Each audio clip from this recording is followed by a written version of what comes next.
论向天宫的庙婆罗金丽一生是热心服务，一直挂心要来驾驶救护车。讲日前往生了后，托梦予伊的翁婿，也就是洪天宫的主委蔡金祥，买一台380万新型的救护车，予文昌消防分队，希望挽救更较侪宝贵的性命。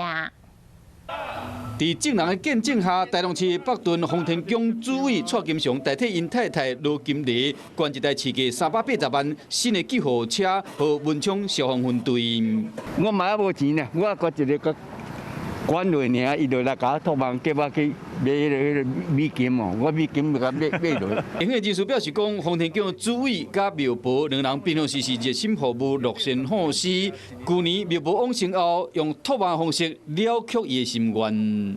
那它里面的救护装备一应俱全哈，那也提供了这个我们消防人员一个很好的一个救护装备。文昌消防分队讲，即卖有2台救護車，其中一台是執行防疫任務，另外一台負責救護車，真正無啥夠用。有這台救護車了後，會使予更較濟病患得到更較完善的醫療救護的服務。